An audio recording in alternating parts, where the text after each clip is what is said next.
Today on the Camp Owners Podcast, we sit down with Gabrielle Raill, an amazing podcaster on the Go Camp Pro network, but also an amazingly giving camp director who's going to share her thoughts on empowering staff to act. A.C.T. Tune in and listen to the Camp Owners Podcast to learn more about this wonderfully effective and important acronym. Listen in on today's Camp Owners Podcast.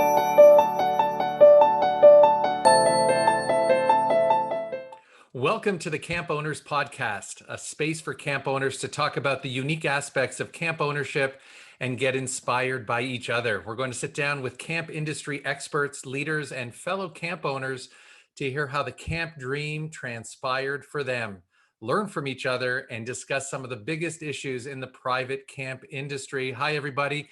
I'm Howie Grossinger. Happy to be back with you. And I am the co-owner of Camp Robin Hood, a day camp in the suburbs of Toronto. Hello, everyone. I am Kelly Shuna, co-owner and director of Hidden Pines Ranch Day Camp, located in Stillwater, Minnesota. If you are looking to find and subscribe to the Camp Owners Podcast, you can either find us online at gocamp.pro/ownerspod or by searching for us in your favorite podcast app. Finally, if you're listening to this and think it would be helpful for other camp owners or aspiring camp owners in your circle, please feel free to send them a note to listen. Hi, Kelly. How are you today? Everything's good, I hope? Oh, just peachy, Howie, just peachy. Well, before we get into this superstar guest that we have today, we're going to take care of some show business, and we want to thank one of our sponsors of the Camp Owners Podcast, and that is Camp Brain. Huge shout out to our 2-year now sponsor, Camp Brain. Camp Brain is camp management software, which serves over 1,300 camps.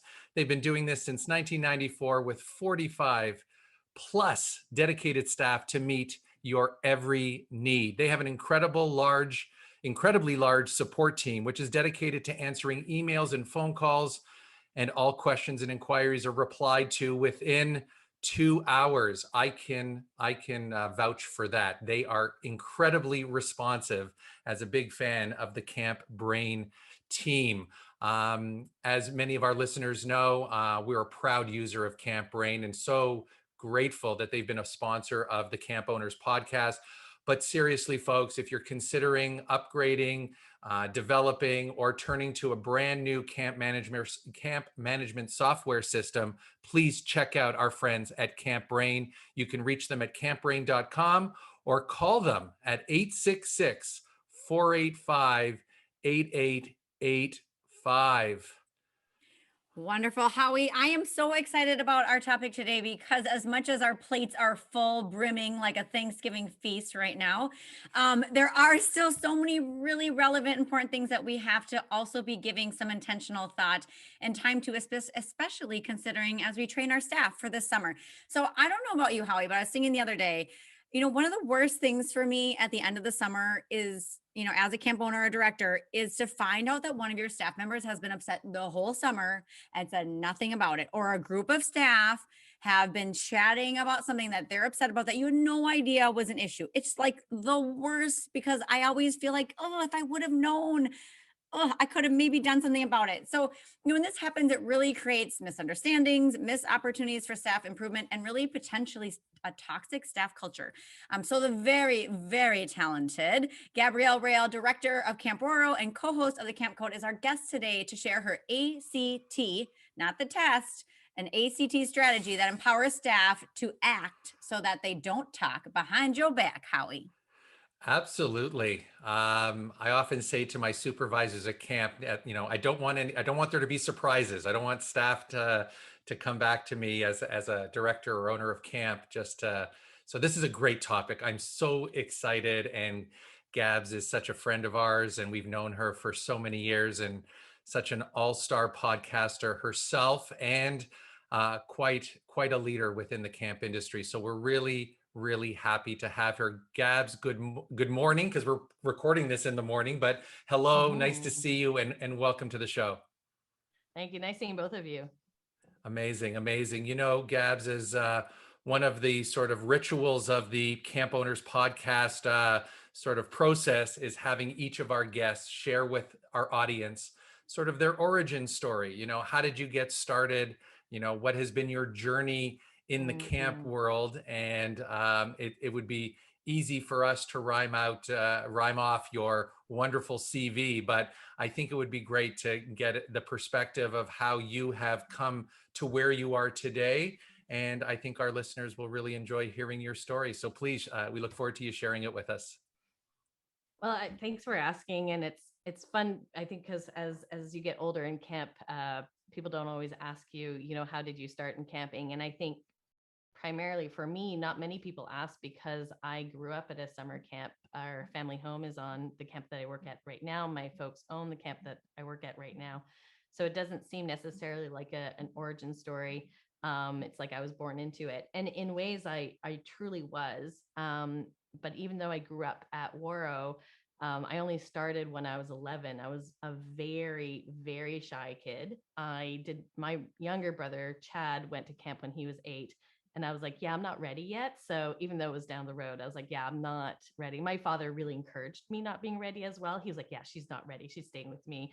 So my poor mother was caught in between. And finally at 11, she was like, that's it. You can go to Camp Ouareau. We're right there. And I totally, experienced the independence. I totally experienced, that's when I first started calling my mother by her first name, Jackie, because I didn't want other people to know that we were related, though obviously the staff knew, but the campers didn't really know. And they also thought it was important for me to have other camp experiences. So they always encouraged me to go to other camps, such as Circle R. I worked at Nominang. I worked at Candelore, Sizanani in South Africa.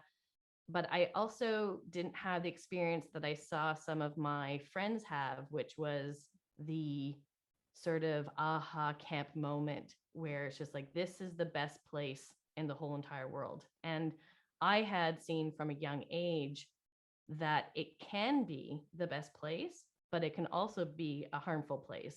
Sometimes kids aren't seen. Sometimes staff aren't seen. Sometimes when you've been there for years, we forget about the new people that come into that space and how do we take care of them.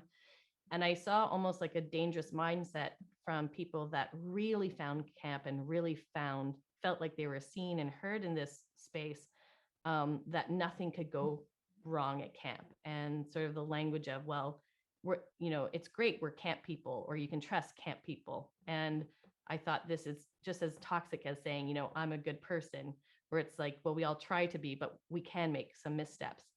So I think my big connection to camp was when I started to realize you can make camp what you want, but you have to be extremely intentional about it. And you need to invite your staff members in on that intentionality so that they can call you out. So we're creating the safest space possible. And that's why I'm in camping, because I think we have an opportunity to model what we want in the outside world at camp and show them how to be kind, be brave, all of those things, and help them to do the same things outside of camp so they can influence other people. And that's why I do what I do. I really feel that we can make a difference if we do camp well.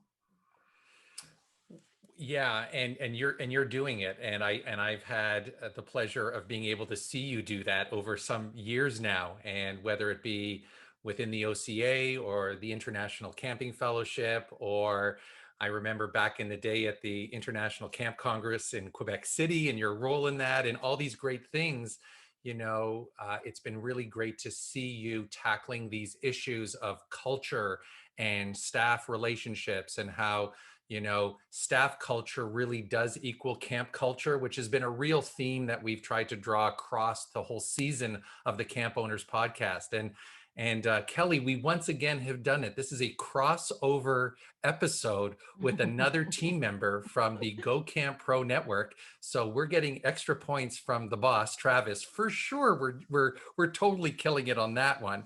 But I know that being a listener of CampCode and the work that you do with Ruby and Beth, that you're not afraid to tackle these really important issues that as young people change, as Gen Z becomes the more prevalent, dominant, demographic within our camps, that we need to adjust as owners and directors. So I know just personally, this is a great topic. And I do in many ways think that you are sort of a great model for how to tackle these issues. So we're super, super excited that you're here. And I know, Kelly, you've quoted Gabs on many previous shows about some of the cool stuff that she shares over these podcasts. I have Gabs. I am the note taker. So I Nice. I like how you model the recap. So that's something that I've been trying to emulate because I really like that about your shows and summing it up for people. So yes, I hold you in high regard, young lady.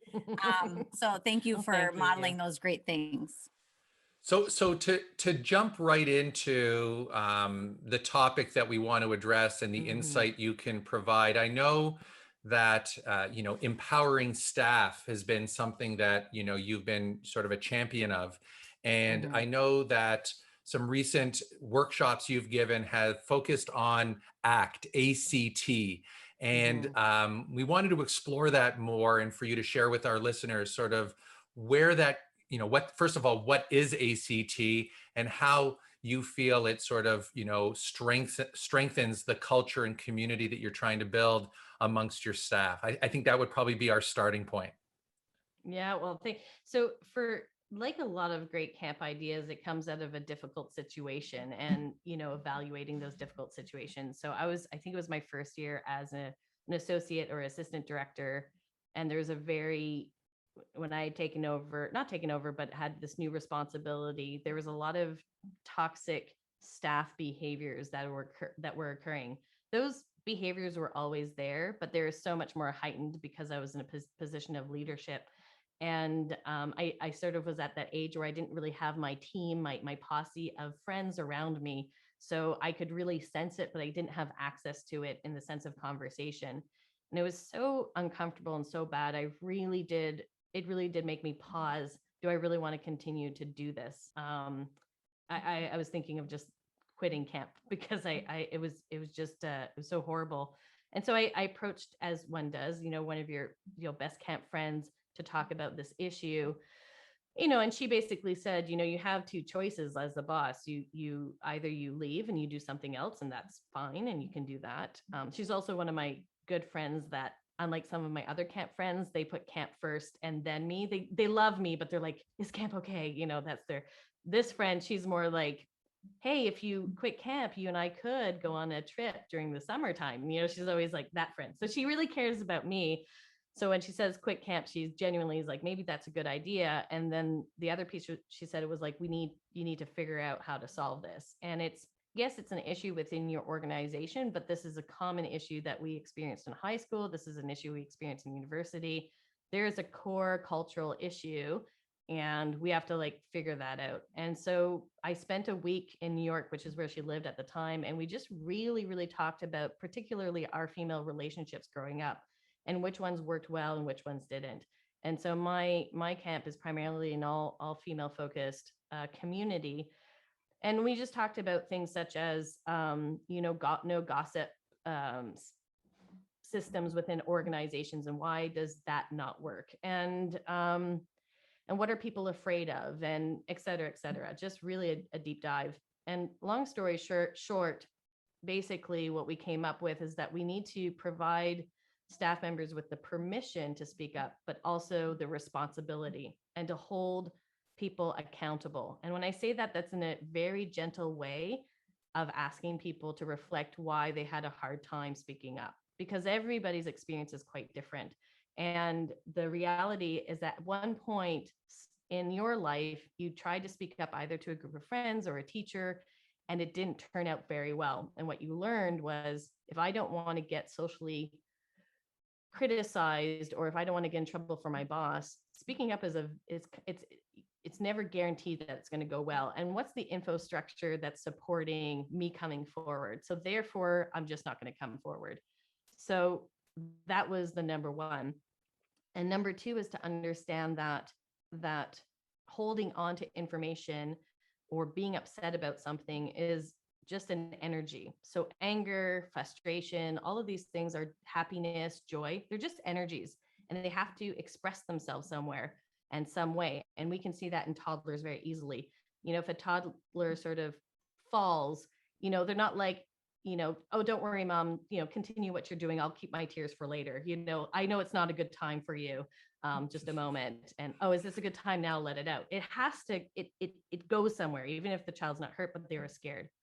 So bottling up, let's just say gossip, really what happens is that it spills out to other places that are a little bit safer. Usually other places is not the person that's directly in front of you. So it's somebody to the side, a friend or a colleague or whatever, or a phone call home. So it's to understand that we're not really capable of hiding upset feelings, and it actually distracts us from doing the work or problem solving, which allows us to enhance our organization and enhance the experience of staff members. So the next step was to develop a program that was easy enough to use, that we could all use as a framework, which is, as I say to my staff, is not a perfect program, but it's a goal that we're all trying to achieve together. So the first piece is, A is for awareness. I'm aware that I'm upset about something. C is communicate. So communicate to somebody that can help me. That part's really important. Somebody that can help you. Sometimes we automatically think my supervisor, but maybe I'm intimidated by my supervisor. Perhaps they're just really awesome and I don't want them to be upset with me, or they're truly intimidating and I don't know how to move forward. So I might talk to my friend about how can I go talk to my supervisor? Is that the best step? So you really break it down to who can help you just to get to the next solution, which is the last letter is T, together problem solve. And the together piece is just as important, is I would say more important than the problem solve aspect, because sometimes when staff members come to supervisors, they'll come with a problem, but they'll walk away and say, like, this is your issue, you deal with this. And when we say together, it's like, first I want to hear from you what has worked, what hasn't worked, but two, I'm going to show you together. By figuring out, you're going to learn how this organization works, and it helps with that empowering piece. So that was sort of the first step of figuring out a program that we could bring to our team and practice ACT. I really like this approach because it addresses the issue that's, like you said, it's going to be there. It's not just don't gossip at camp, say something. It's more, yes, frustrations happen, and it's bringing like an awareness, and that is going to happen. But I really like how you say, it's going to spill out somewhere. So empowering, I like that I like that you use the word empower, because I think it will motivate them to say something versus just don't gossip, don't do that, versus like, you are empowered to say something. And here's a strategy. So I really like the empowerment piece of this a lot. Yeah, I and think when we say don't gossip, what we're saying, it's like when a kid doesn't want to go swimming and say, I don't want to go swimming. And the staff member says, don't worry, it'll be fine. Camper is trying to tell you something here. And we're inevitably teaching our staff members that what they're experiencing doesn't matter. And gossiping is a result to something that's happening before. It's not the gossiping piece that we need to pay attention to. It's this piece. And the awareness aspect, now we've been doing ACT for about 15 years now. The awareness piece, that one takes the longest for staff members to learn. And again, my primary team that I work with for the most part are women. But what I do see within our female staff is that when we teach them this, and it's always like when there's tears, then we talk about why there's tears, and and then it's like, well, this happened and I didn't know, and and we get to the whole thing, and then together we problem solve. And then after they're feeling calmer and good, and we're ready to go back into camp, I ask, when did you first notice that this was upsetting? 9 times out of 10, it's about 2 weeks ago. I was like, oh, okay, so 2 weeks ago, what did it feel like? What happened? And so it's like, I just wasn't sure at that time. So X, Y, they give all the reasons. So then we say, what stopped you from coming forward? You seemed really busy. I wasn't quite sure if it was a big enough deal, blah, blah, blah. They go through all the other things. But what it really comes down to is that what I feel doesn't matter enough to bother you. What I feel, I should be able to suck it up. And that's one of the number one things, is I don't want anybody to ever feel that their feelings don't matter. Their feelings are part of them, and it's a compass. And so that's what we see constantly, is that I don't matter enough to talk to you about it. But again, like we say, feelings are energy. It builds, it builds, it builds. So we try to help our staff to say, okay, so that's 2 weeks ago. So let's try next time you're feeling this way, notice it. Let's try to lessen that gap between 2 weeks. So like, let's aim for 4 days, let's see if you can come forward in 4 days or talk to a friend in 4 days. But it's such a learning curve for the staff, and a wonderful way for me to get to know them. I'm sure there is not a camp director or owner or supervisor listening to this who hasn't used the words, I wish you would have come to me 2 weeks ago, Yeah. or, that kind of thing. And then I think what you're highlighting here, Gabs, is like, being more intentional about creating a space where they don't have to wait 2 weeks. And I think that that's what I sort of got for this. We've all been in that situation. Like, I'm here for you. I wish I knew. And you probably observed some behaviors that suggested something was wrong, but you maybe didn't go after it. And who was the right person to go after it with that person who has the relationship? Those are all the challenges that I think are inherent, with some of this. The thing that in your initial description of ACT, I think it's also, leaders being okay that you may not be the leader the person goes to, right? They have to find the Yep. person that they can most relate to. And you, as if you're in that sort of, if you're at the top of the spear, so to speak, in terms of the org chart, you've got to be okay that you probably shouldn't be the person they go to necessarily the first time. Right. And I feel like some of us feel we're the problem solvers, given our experience or our title or whatever. But creating a culture where even the coworker is the person you go to and they can play a role in helping. That was one of the takeaways that I got when you were describing that. And I'm sure that as you've worked with this at Ouareau for years, I'm assuming you've been so proud of the fact that you're having so many people in your organization being those go-to people for different people in different situations. 100%. And you see the different stages. And so our 16-year-olds, we introduce the program to them. Our campers this is introduced in sort of behavior suggestions. So using I statements and this sort of thing, but they're not completely introduced to the format. As CITs, they're introduced, and their sole role is to just absorb it, try to understand it, and see how they could apply it. At 17, they walk in being like, I totally know how to do ACT. And it's part of their our interview process. It's part of our, their contract. They have to sign that they're going to be using ACT, and so on and so forth.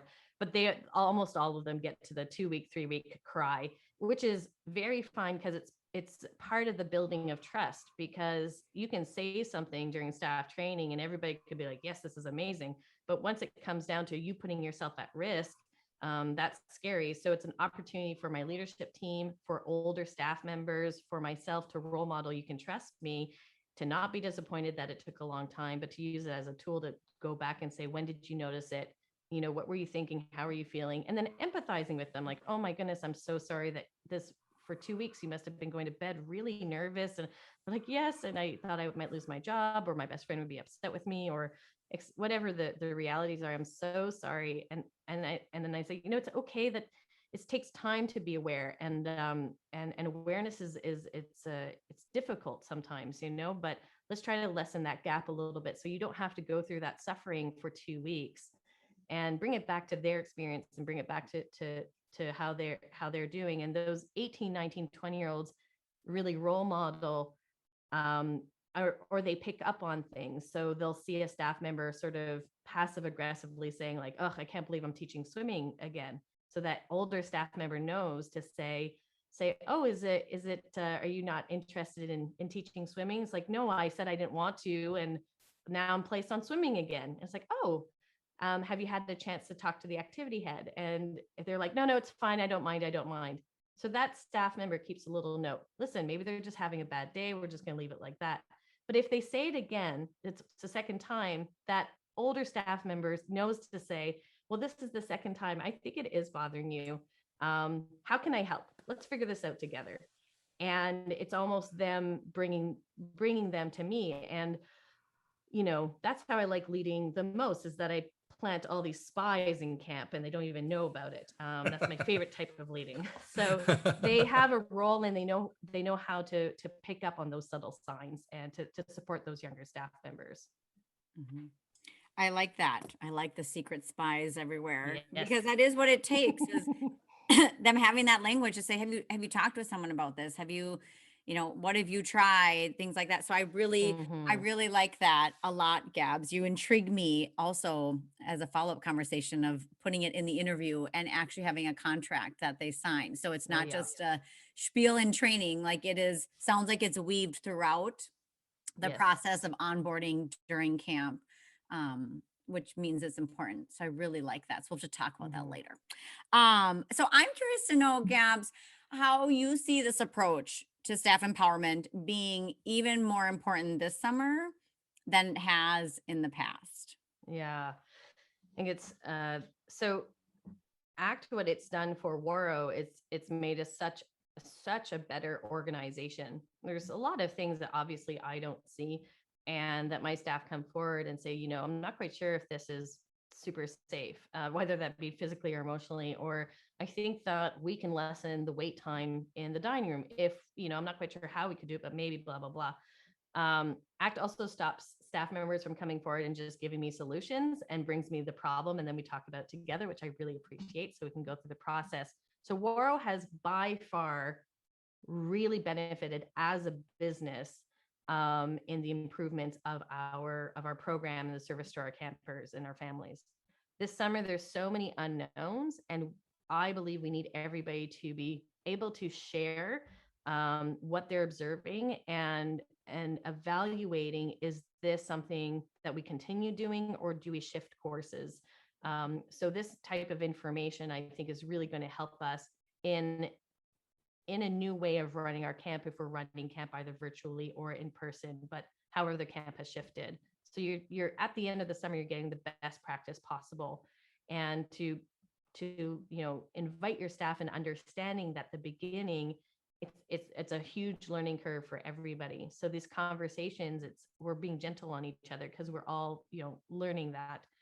And then secondly, I believe that some staff members, a lot of us aren't going to recognize ourselves if we go back to in-person camp, aren't going to recognize themselves at camp. I think there's going to be part of them that they're going to be so excited to be participating and seeing kids and their friends or having a new opportunity. And if they're that staff member that was used to getting up on stage and welcoming everybody, and then all of a sudden there's that feeling of like, wow, I'm feeling a little overwhelmed right now. I don't feel like going up on stage, or you're snappy, or you have less of a patience.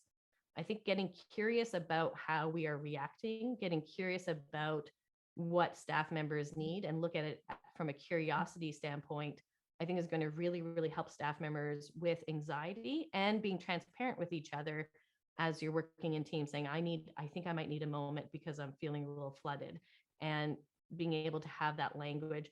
So that you can talk to your other staff, to your other teammates. So I'm feeling a little flooded. What do you need? Maybe just 5 minutes. Okay, great. That's ACT in a nutshell.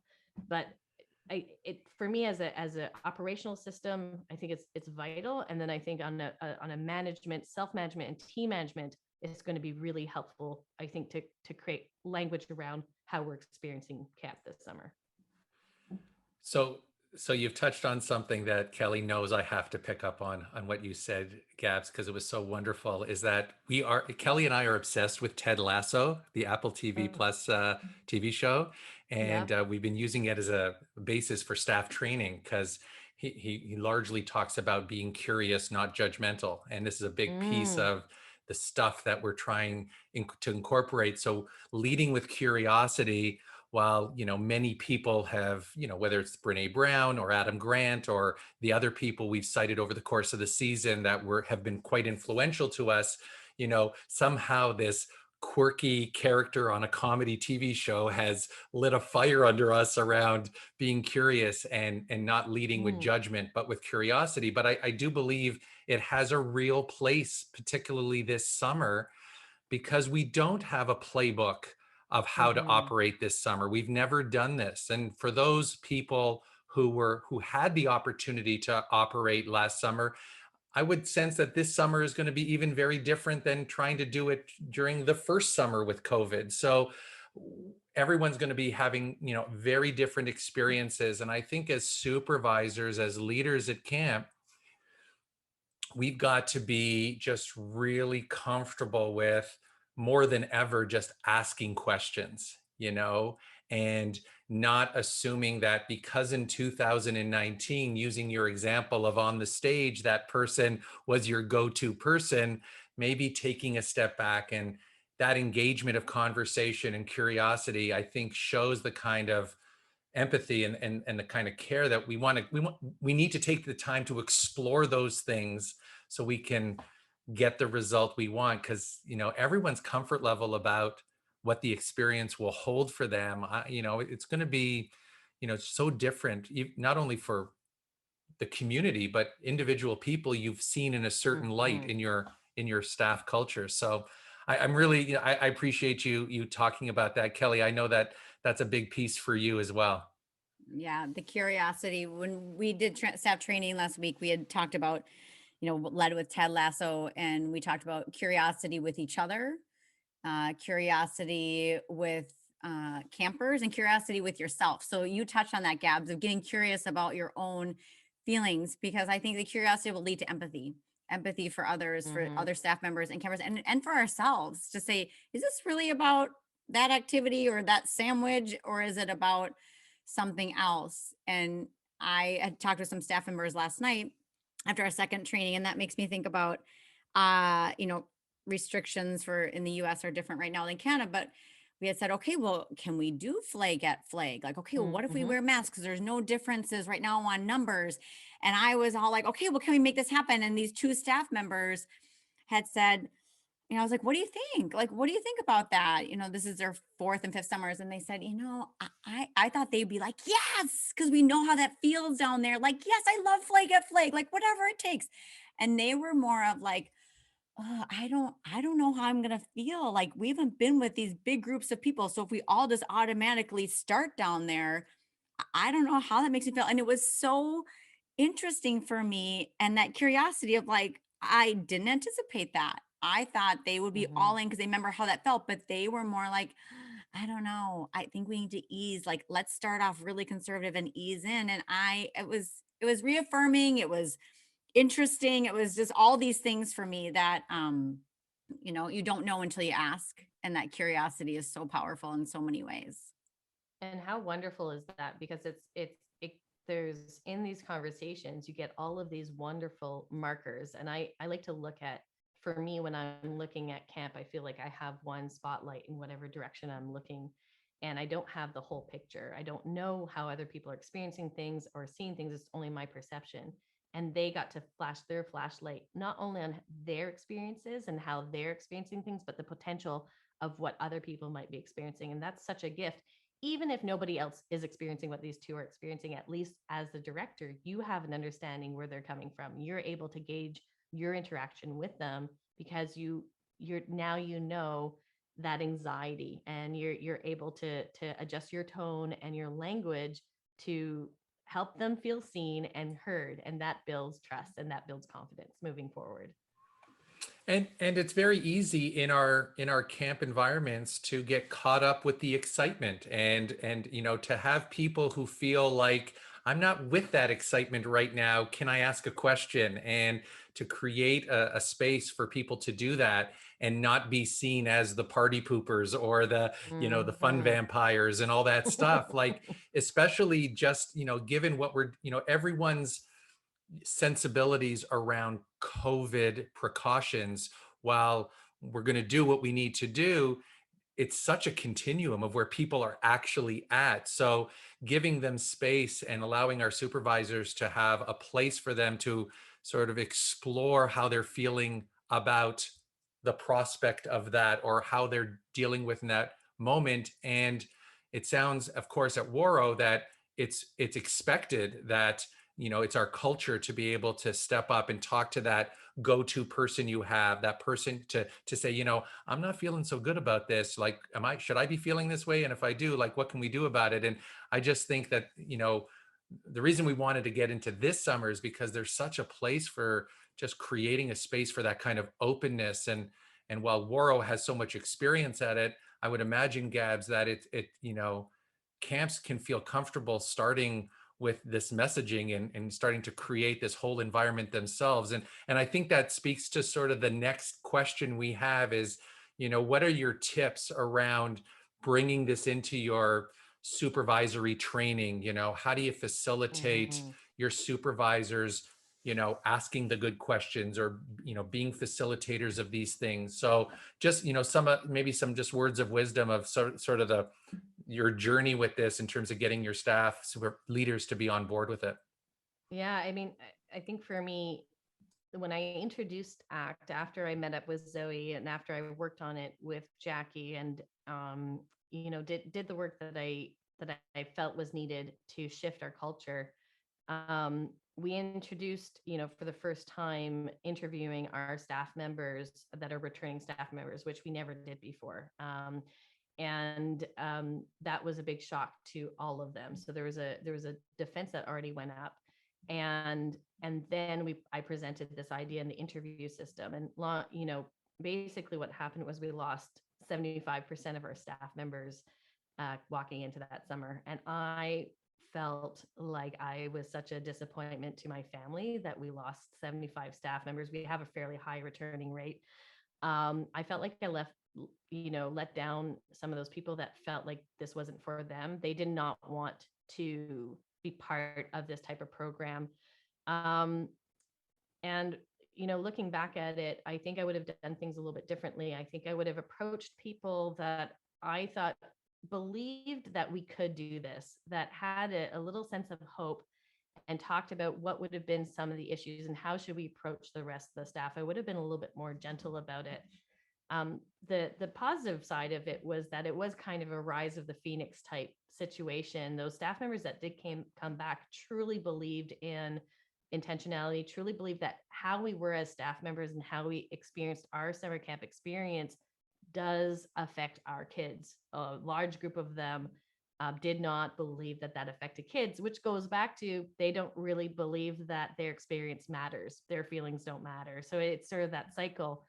So those individuals that did join us at 25%, they were not our quote unquote star staff members. They weren't the ones that all the kids, gravitated to, or they weren't the ones that stepped up and took initiative. Maybe they weren't star because we didn't have the space for them to shine, but they did take on that responsibility. And the new staff members that we hired, we said, this is something we're trying to do, and it's only going to work if we do it together. So how do we do this together? So we made it a priority to say, this is the framework, but how does it really play out in everyday life? How does this play out, with the different levels of leadership and et cetera?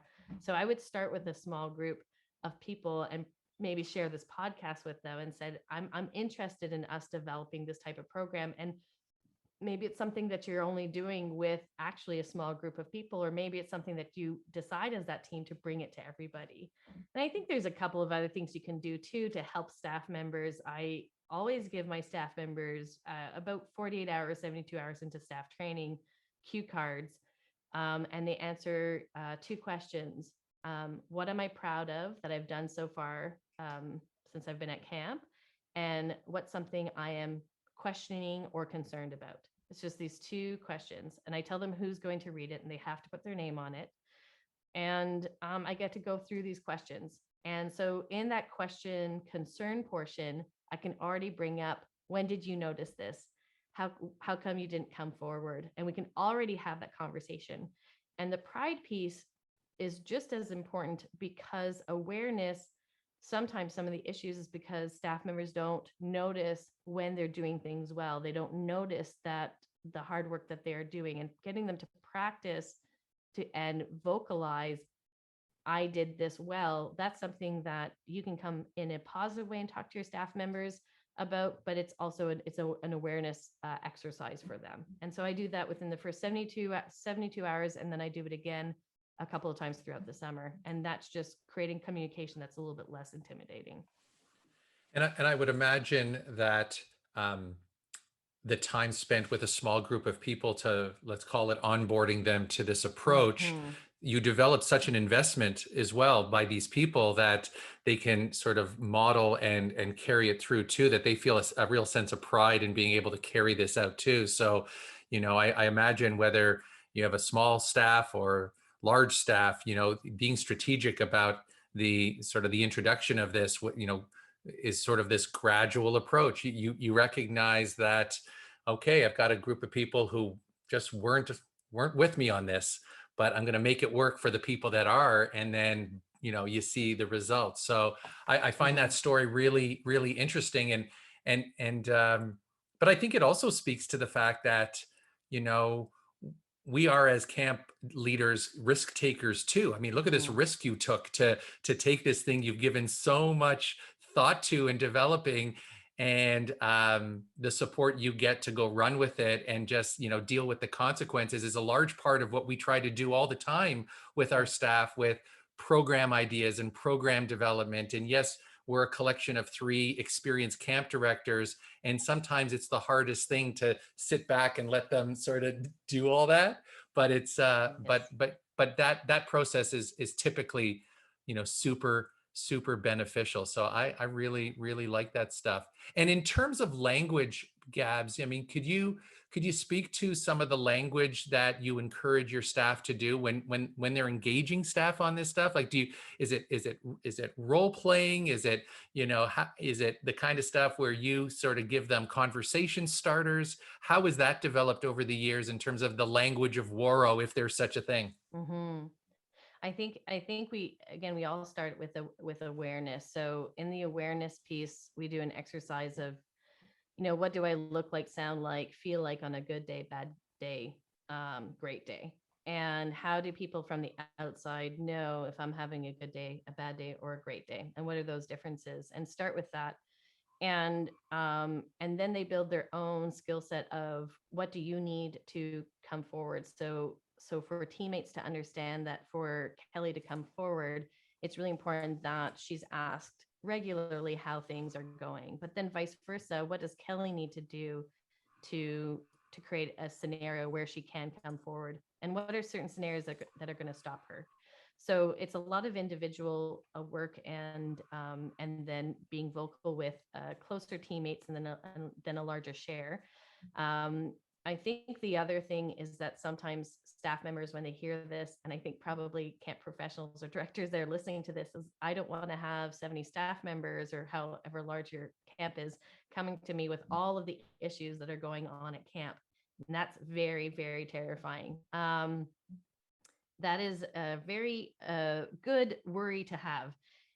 We need to let staff members know how change is implemented within our organization. So for example, about 4 years ago, really by the stroke of unfortunate luck, we lost approximately 14 staff throughout the summer.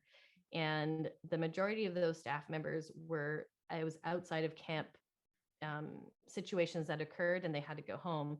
Of course, it created a ripple effect. So 5 staff members went home because they were missing home.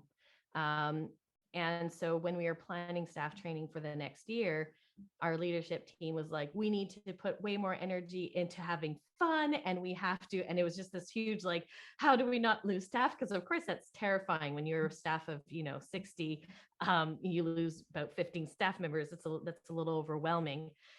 And we have a saying to assess and then deploy, and not pendulum swing. So is this something that happens over and over again? Is there a pattern in this? So the assessment is to look at why things happen, and to take time and evaluate it, and to explain to your staff members that everything that you do at camp has an intentionality.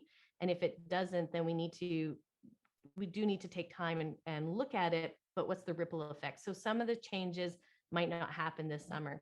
Some of the changes might happen in the next session, or it might happen next summer. But it's important that we have these conversations.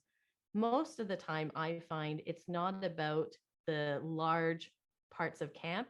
It's really about individual things, either misunderstandings that happen, that's huge.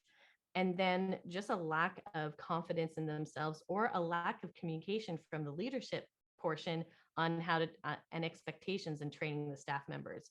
So it's not these huge suggestions. And again, that together piece is something that is very, very important to put, but there's also a time and place for it. So with that small team, figure out how would you manage some of these requests for evaluating change and shift. How would we do that? And how do we clearly communicate that to our staff so they know what to expect? Mhm. I love the assess then deploy and not pendulum swing, because I think we can have that tendency.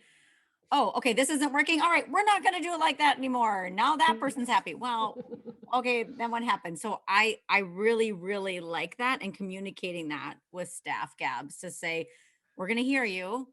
We're going to assess before we deploy, so we don't Yeah. have these drastic swings and changes. Oh, I really like And that. and we sometimes do that with our clients too. How many times do we get a parent on the phone who brings something up with us, and then we all of a sudden go back to our team and say we can't do it that way anymore, and so whether it's within the staff culture, but sometimes it's a parent who has their own world view of how this should go, and it makes us, we get caught up in sort of what Mhm. they have to say, but what is the assessment and the deployment of that in the bigger Mhm. picture of things. So I think that it has that concept has a real good application to all kinds of things, because I'm envisioning things, as a day camp operator, parents are calling us at the end of every day when a kid goes home, and it makes you think, well, okay, tomorrow we won't do that then. No, That's right.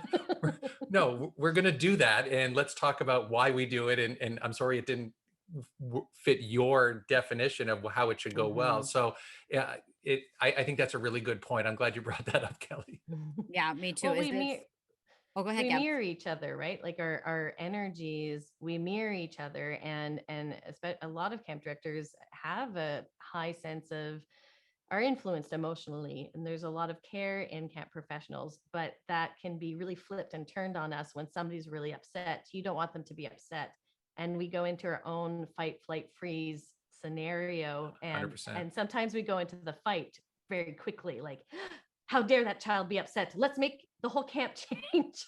I am upset with you too, parent. Or if a staff member is having a hard time, you want them to feel fine, and so we will go into that sort of stern camp director, find out what this other staff member said about them. And it's like we have to be Sherlock Holmes first, and Yes. then we can look at what that solution is. And a lot of the times our initial reaction is a pendulum swing, and it's just like to know that we are mirroring, and you're understanding how frustrated they are. Your frustration is a good sign of how frustrated they are, and so you can empathize, but then we need to look at the Yes. actual black and white reality of it. Yep. Mm-hmm. Yep. So put away our military garb and maybe get out our old smoking pipe and plaid Right. hat for Sherlock Holmes. Exactly. Got it. Got it. I'll work on that. I will work on that this summer. Yeah. So the last thing that I know we really wanted to take a moment to get to in Howie and I's conversation with you about this is, what ways, or in what ways could our counselors use this with campers? Because it is that trickle down, or like the sprout up, right? From the leadership team sprouting to the counselors, sprouting to campers. So do you use this with campers? I know you mentioned that for some of your older campers, but how does this trickle to campers from counselors?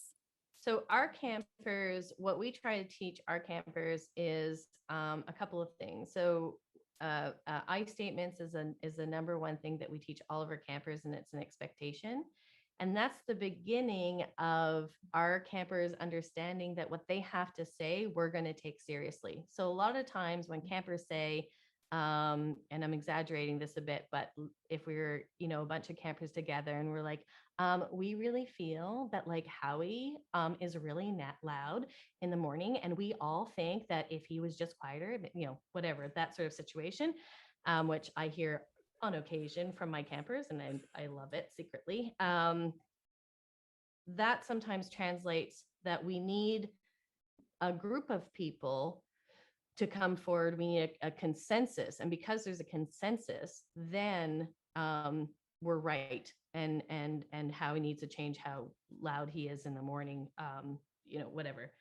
And what we want our campers to feel is that if you say, I find it difficult in the morning because I feel that Howie is loud, that's enough for us to hear. And then it's not like, then we can go on in that conversation. And is Howie loud? Is he trying to be loud? No. Is this okay? So it's just the loudness, and we can have that conversation. So the I statements is really, really important so that they understand, one, that you take responsibility for your own situation. And just because you're experiencing something some way doesn't mean other people are experiencing it the same way. Even if you all said, I agree, um, we want campers to use their own language and expression. Half of our campers are mother tongue English speaking, and the other half are French speaking. So communication sometimes is also complicated, and there can be a lot of misunderstandings. So slowly taking responsibility for your experience and not projecting onto somebody else helps. And then also not using language such as we or they, or and start creating this sort of tribal mentality of, if we have more people on one side, then we're right and they are wrong, and just talking it as an experience. So that's number one for our campers. And then number two for our campers, we try to help them be part of the problem solving, be part of expressing how they feel. So much like Beth and Travis with their 4S's in community at their camp, we have the DARE program. In French, it's translated to OSE. And it's a question system that campers, instead of asking their staff members, can we do this, they can use the DARE program to evaluate, is this type of activity safe, emotionally safe for everybody? Does it respect diversity? Does it lift the self-esteem of everyone else?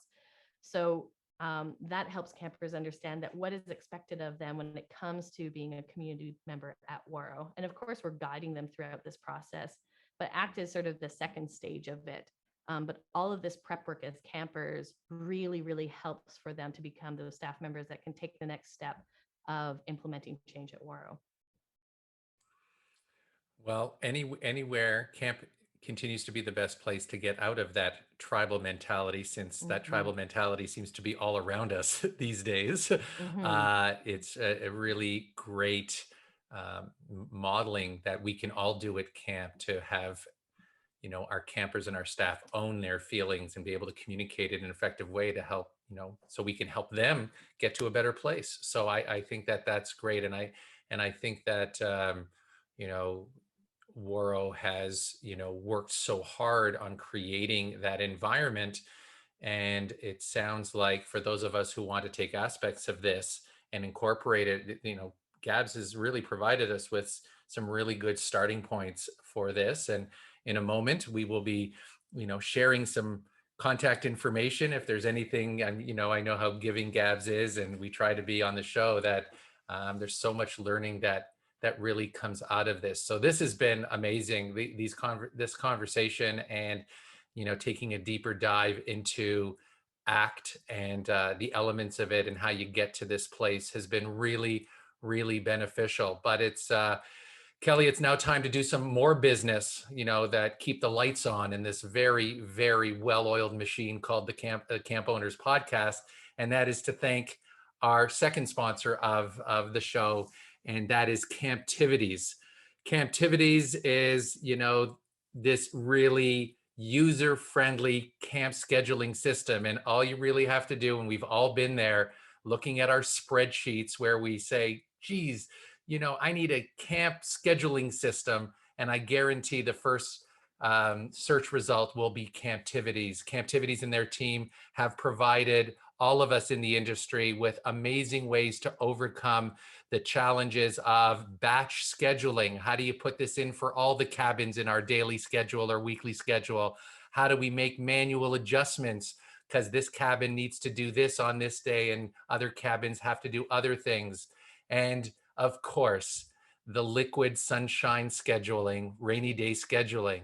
Camptivities does it all, and their team is really, really well equipped to help you with all your needs. So if you're looking for a new approach, an efficient approach to your daily and weekly and summer scheduling approaches, please check out our friends at Camptivities.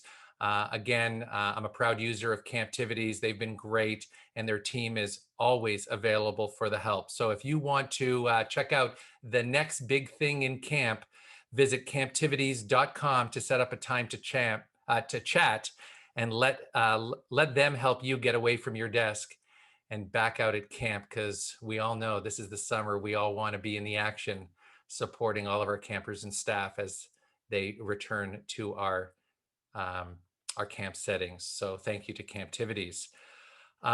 Kelly, we're It's getting to that time. time. It's It's time. time, Howie. It's time, Howie. We all need inspiration right now. So we're going to end as we always do with what's inspiring us right now. This can be a book, article, podcast, documentary, leadership quote, really any darn thing. We'll take anything at this point that's going to just fire us up and inspiring us. So I will have Howie start, if that's okay with you. Howie, what is inspiring you right now? Well, what's inspiring me is that, as most of our listeners know, the situation in Canada with the go ahead and the green light to offer our overnight and day camp programs still continue to be a challenge, even at the time that our listeners are taking in this podcast. And just recently, I know for the camps and staff and families in Ontario and members of the Ontario Camps Association went on an advocacy program to write to our premier. For our American friends, a premier is the equivalent of a governor in the United States, and we sent lots of letters to the premier. And the day that we initiated this program was quite an emotional day for my wife Sari and I, because many of our alumni and our campers and their parents wrote to our premier, and so heartwarming to have them communicate the impact of camp and the need for camp. And I think our team and our whole community of camp members, of which, I know Ouareau is a member of the OCA, that we're all inspired by the heartfelt messages to have our government officials, our public health leaders, to recognize that camp operators can deliver this safely for those who choose. And so it was a really inspiring day, an inspiring weekend. And I know we flooded the inbox of our premier, and hopefully that results in some good traction for the coming weeks. And, camp can happen for the kids who choose to go to camp in Ontario. So that was very inspiring. So I just wanted to share that. I bet that filled you up right now, Howie, in ways that you probably didn't even know you needed. That's awesome. What I wanted to share was I listened, of course, to a podcast with Brene Brown. It's how I get my information when I can't read the book. But she did one with Michael Bungay Stainer on the coaching habit: say less, ask more, and change the way you lead forever. And I really didn't even think, Gabs, I didn't plan this. It's an older book, but listening to his message is basically stay curious longer and not giving advice, and be more curious and ask more questions. So he has 7 questions. They're basically the coaching habit. So it starts with what's on your mind, and then what else? Because a lot of times it's not really that, it's something else. And then what's the real challenge here for you? What do you want? How can I help? If you're saying yes to this, what are you saying no to? And then what was most useful for you? So it's like 7 questions to stay curious longer, instead of giving advice, to be curious about what's going on with that person. And I really like that. And I feel like it flows well into your act of that process. So I wanted to just share that. And if you don't have time for the book, I also put a link to the podcast with Brene on here that I thought was really helpful. So that inspired me to stay curious longer, and Ted Lasso would be proud. Gabs, what is inspiring you right now? Well, off of what you just said, Kelly, I think also for young leadership team members, often they have the itch to give the answer because they do have experience and they're excited. And to just teach them the curiosity piece will also help with, teaching our younger staff members how to problem solve and stuff. So I really love that. For me, I have put the audiobook, Brandy Carlisle, Broken Horses. So Brandy Carlisle is she's a singer-songwriter. You might have heard her music on Grey's Anatomy, but she also is an activist. She brings people together, women together, musicians. And I'm a reader by listening primarily. So my ADHD and dyslexia really embody the listening of a book very well. But what was really special about this one is that she picks up her guitar throughout the entire audiobook that she reads. It's not something that I expected. And so you have all these impromptu music pieces as you're listening. So it's almost your own private concert. And then at the end, she just does a whole concert of her favorite songs that she just plays for you. Her journey is really inspiring. She's very transparent about the mistakes that she has made, but she truly is somebody that I would say collects people and brings them in and tries to lift them up. And I think that's what we do within the camp industry really, really well with intentionality.